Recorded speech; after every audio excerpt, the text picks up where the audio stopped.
Don't panic, it's organic. Madalas nating marinig. Tila sinasabing wala tayong dapat ipag-alala kapag gagamit ng isang bagay na organic.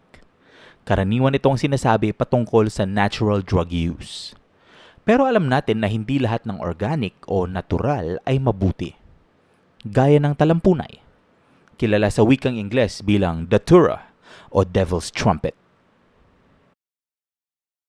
Dito sa Salvacion National High School sa Palawan, 20 taon na ang nakalilipas, ilang mag-aaral ang sumubok sa talampunay. Ang mga pangyayari nasaksihan ng buong eskwelahan. Yung mga classmate ko kasi yun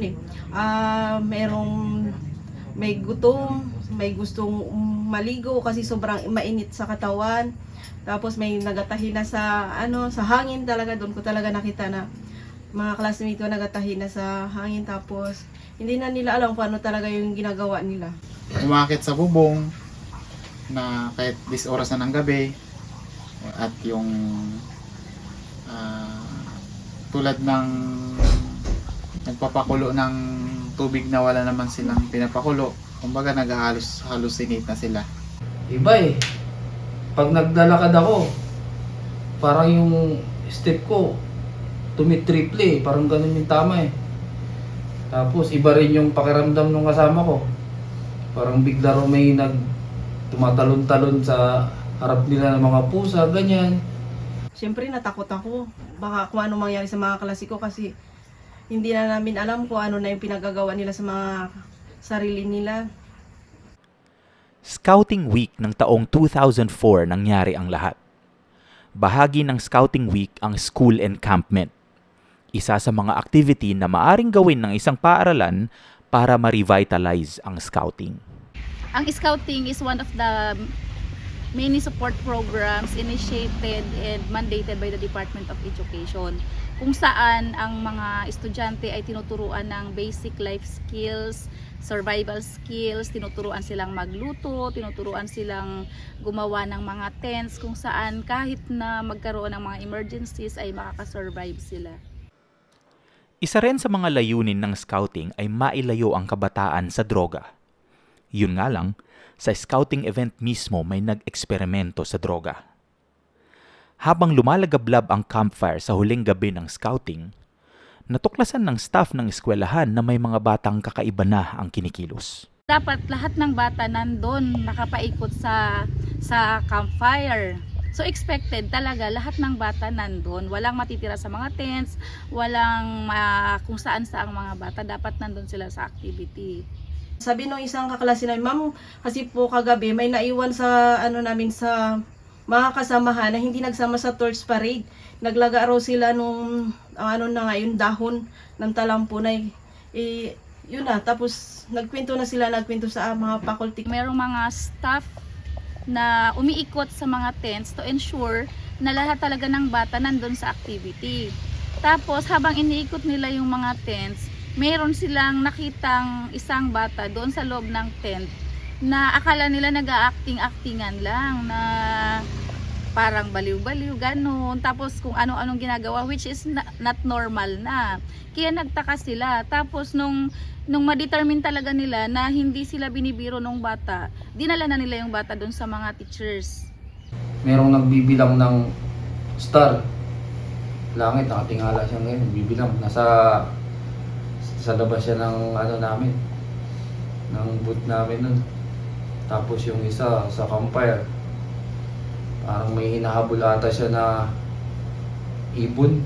Sabi may hinuhuli siyang ibon doon. Yun yung mga trip nila.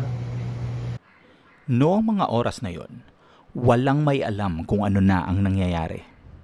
Understandably, nagkagulo na. Yun, yung nagpanic yung mga faculty na Kasi nataranta yung mga teachers, hindi nila alam kung ano yung reason behind bakit nagkaganon yung bata. So parang hilly yung area, medyo madamo yung paligid. So ini-expect namin parang parang namaligno, parang nasapian, parang ganun yung ini-expect namin. Kasi kahit hindi kami aware na mayroong nag-i-exist na talampunay doon sa locality. So ang nangyari, hinanap namin yung ibang mga bata na kasama doon sa tent, magkakagroup sila. Ang nangyari, natuklasan namin na maraming bata pala yung involved doon. At nalaman namin na mayroon silang ininom na nilagang dahon ng isang puno. Yun nga po yung tinatawag na talampunay. Wala talaga kaming ka-idea kung ano yun, kung anong binigay sa kanila, bakit naging ganun sila. Wala kaming idea, huli na namin nalaman. Wala kaming idea about talampunay, hindi namin alam. Actually kahit na anong sa herbal medicine or sa science tinuturo, hindi kami aware na mayroong talampunay sa area at kung ano yung effect nun sa tao. Ang halamang ito ay tinatawag na trompeta, isang close relative ng talampunay. Ang mga halaman sa pamilyang ito ay kilala sa kanilang kakayanan na magdulot ng deliryo. Ayon sa Philippine Drug Enforcement Agency o PDEA, ang mga halaman na ito ay kayang lumikha ng makatotohanang hallucination. Gaya ng nabanggit kanina, halos walang may alam na ganun pala ang epekto ng talampunay. Ang tanong ngayon, saan nalaman ng mga estudyante na psychoactive ang halamang ito? Ang alam ko, napanood nung nagturo sa amin sa TV. And then, wala kaming magawa nung time na yon. Tinry namin siya. Yung may alam kami na merong tanim na ganun. Ayun na nga. Kumuha yung mga kasama ko. Tapos yun, tinry namin.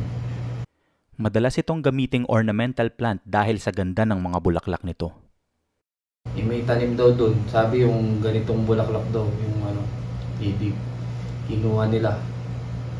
Tapos, ayun, nagpakulo ng tubig, nilagay yung mga dahon, tapos yun, ininom-inom namin, tingnan namin kung totoo nga. And then, siguro mga 10 minutes, umipik na. Kung ano-ano na yung pinagagawa namin. Isa sa mga active ingredient ng talampunay ay scopolamine.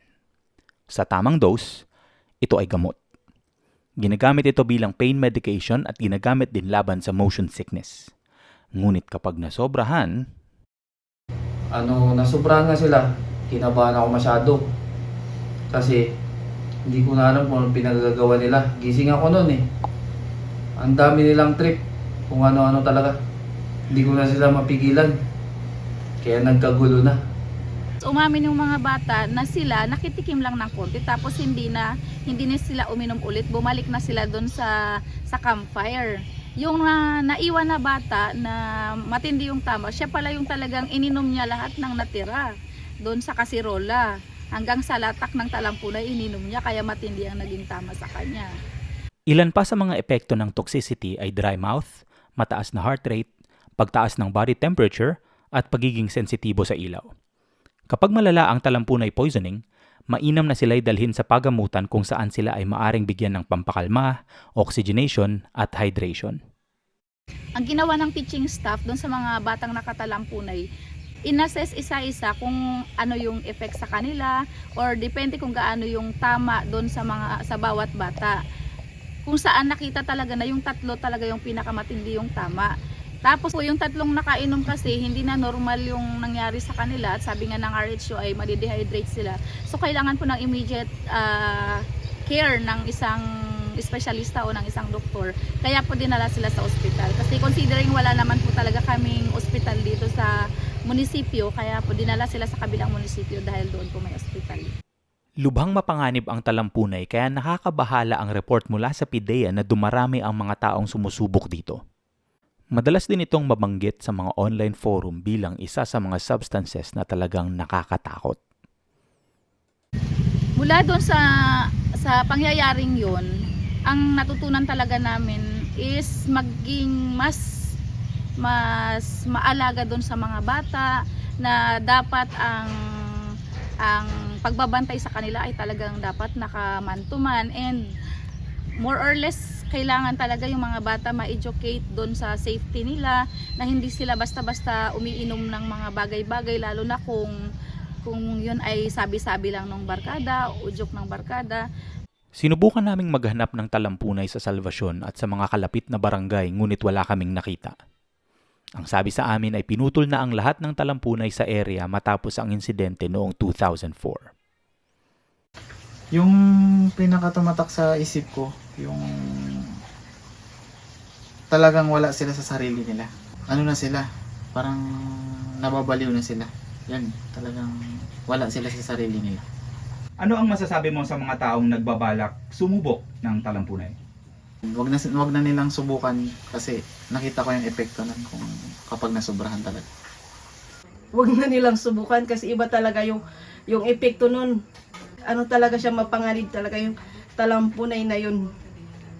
Yung pinaka-wild talaga, yung nakita ko talaga isang classmate ko, yung tinatahi niya talaga yung hangin talaga yung kanyang tinatahi na yung time na yun eh. Talagang hindi ko yun makakalimutan sa kaklase ko. Sa mga nagbabalak dyan, huwag nyo nang ituloy. Baka mabaliw lang kayo. Hindi nyo mapigilin yung sarili nyo. Baka mapahamak pang iba sa mga gagawin nyo. Ang natutunan ko nun, siguro, huwag na lang subukan yung mga hindi dapat subukan.